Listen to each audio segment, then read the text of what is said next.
Dios les bendiga, soy el pastor Gilberto Gutiérrez de la Iglesia Bautista Ores de México DF. Me da mucho gusto saludarlos en este miércoles 7 de febrero 2018.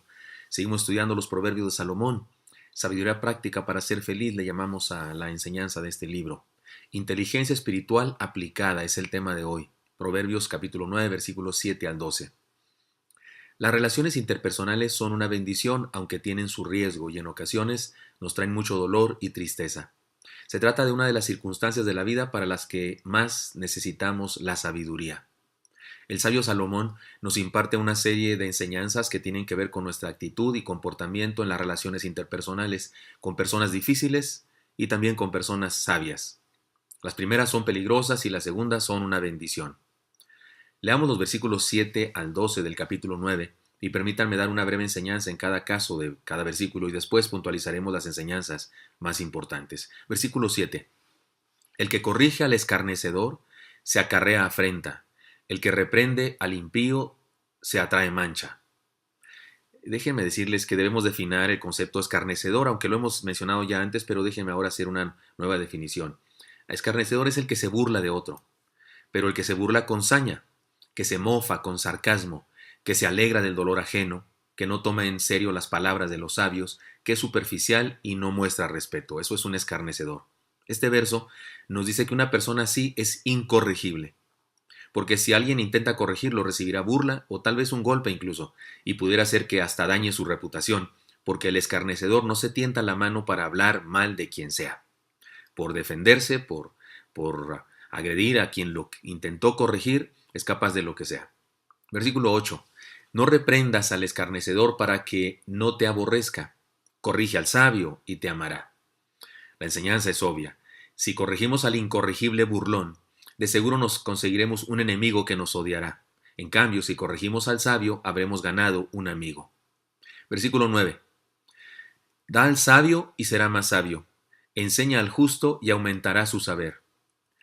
La enseñanza es clara. El sabio, que es lo mismo que el justo, el salvo, el justificado, el discípulo del Señor, está en proceso continuo de crecimiento, así que darle bendición de parte de nuestra vida, enseñarle cosas, es una inversión excelente. Versículo 10. El temor de Jehová es el principio de la sabiduría y el conocimiento del Santísimo es la inteligencia.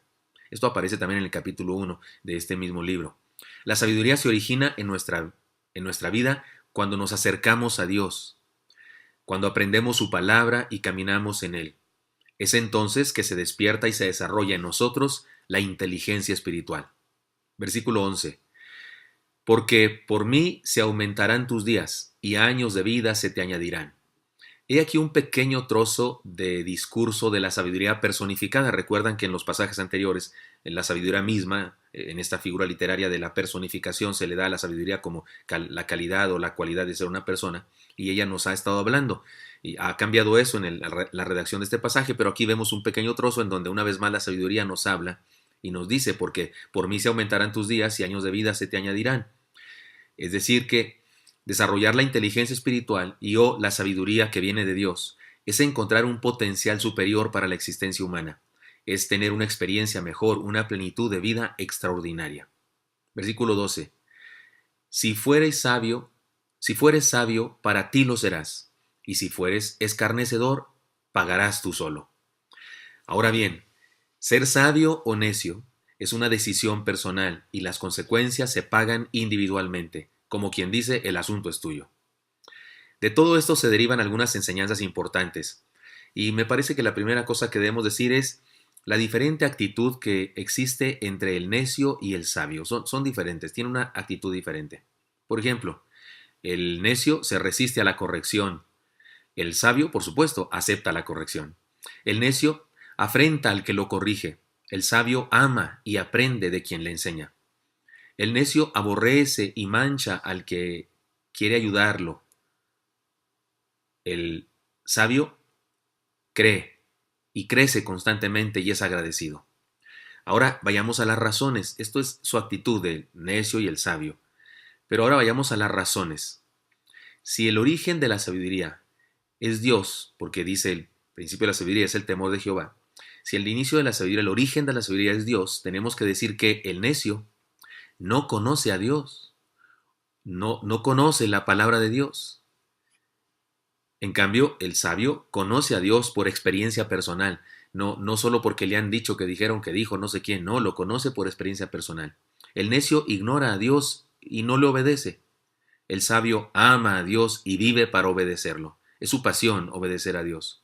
El necio no entiende la verdad de Dios, no la capta, porque está en una dimensión carnal, material, humana, natural. En 1 Corintios capítulo 2 y capítulo 3 se habla del hombre natural, el cristiano carnal y el cristiano espiritual, pero el hombre natural, cuando se refiere a él, el apóstol Pablo usa una palabra en griego que significa el hombre animal, o sea, el que usa solo sus sentidos físicos, como cuando hablamos de no seas buey, sé un hombre de verdad, ¿recuerdan ustedes aquello? Así es que el necio no entiende la verdad de Dios, le es una locura, no la capta. En cambio, el sabio ama y vive los principios y valores del reino. Resultados inevitables. Ya vimos la diferente actitud, ya vimos acá las diferentes razones de la actitud necia o la actitud sabia. Ahora veamos los resultados inevitables. En el caso del necio, una vida mediocre, incluso una vida que se va deteriorando, se destruye y muere. En cambio, el sabio, una vida plena, una vida feliz, una vida llena de gozo, de propósito y una vida eterna, por cierto, porque el cristiano, el que cree en Dios, el que sigue a Dios, pues la Biblia dice que no morirá eternamente. Jesucristo dijo, el que cree en mí, aunque esté muerto, vivirá. El que cree en mí tendrá vida eterna. Así es que hablamos de vida eterna y no de muerte. Ahora, hay una sentencia final aquí en la enseñanza de este pasaje. El necio y el sabio experimentarán las consecuencias de sus decisiones y de sus actos. Leamos una vez más ese último versículo, el versículo 6. Si fueres sabio, para ti lo serás, y si fueres escarnecedor, pagarás tú solo. Así es que esta es una sentencia final del pasaje muy interesante. Que el necio y el sabio experimentarán las consecuencias de sus decisiones y de sus actos. ¿Cuáles consecuencias? Las que ya vimos antes. El resultado final, para un caso es una vida mediocre y muerte, y en el otro caso una vida plena, feliz, dichosa. Así que tenemos algunas enseñanzas. Permítame compartir entonces 7 enseñanzas finales de lo que este pasaje nos dice. Número 1. Procuremos relacionarnos con gente sabia. Eso es obvio, ¿no? El pasaje nos dice esto de una manera muy obvia. Procuremos relacionarnos con gente sabia. Es un peligro y es una insensatez, de hecho, juntarnos con gente insensata, con gente necia.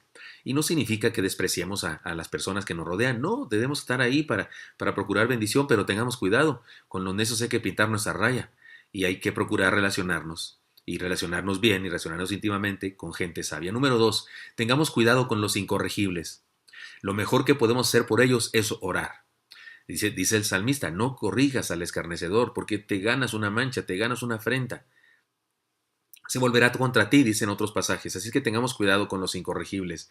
Lo mejor que podemos hacer por ellos es orar por ellos y no más. Número 3. Como el león o el dragón, al escarnecedor, al superficial, al burlón, al necio, démosle la vuelta en lugar de discutir con él o ella. No tiene caso discutir con él o ella. Es absurdo ponernos a su nivel y discutir. Como al león y al dragón, huyamos mejor de una plática o una discusión con ellos. Número 4. Compartamos la vida con los sabios. ¿Y quiénes son los sabios? Los cristianos, discípulos, gente dispuesta a aprender y crecer, creyentes en Dios, amantes de Dios, adoradores del Señor. Compartamos la vida con los sabios entonces, aprendamos de ellos y enseñémosles cosas buenas. Esa es una buena inversión de vida. Compartir la vida con sabios, aprender de ellos y que ellos aprendan de nosotros también. Número 5. No pretendamos salvar a los insalvables. Mejor dejemos que Dios trate con ellos y estemos listos para cuando estén dispuestos a reconocer sus errores y entonces sí, corrijámosles para bendición. Pero mientras no estén dispuestos, mientras estén en su actitud de necio, no pretendamos salvarles. Son insalvables. Tienen que dar un paso ellos primero, tienen que reconocer algo primero. Si no, es vano el esfuerzo que podemos hacer para ayudarles. Número 6. No seamos escarnecedores jamás. Esto era obvio, no podía no decir esto. Usted y yo ya entendimos que es un escarnecedor, que es un sabio, pues no seamos escarnecedores jamás. Líbrenos Dios de esto, tengamos cuidado con esto, es serio el asunto. Y número 7, experimentemos las bendiciones que nos imparte Dios cuando aceptamos su voluntad de seguir, su deseo de seguir sus preceptos y ser sabios. Así es que espero que esto sea útil para usted, querido amigo y hermano, y me encantaría encontrármelo el día de mañana. Hasta pronto.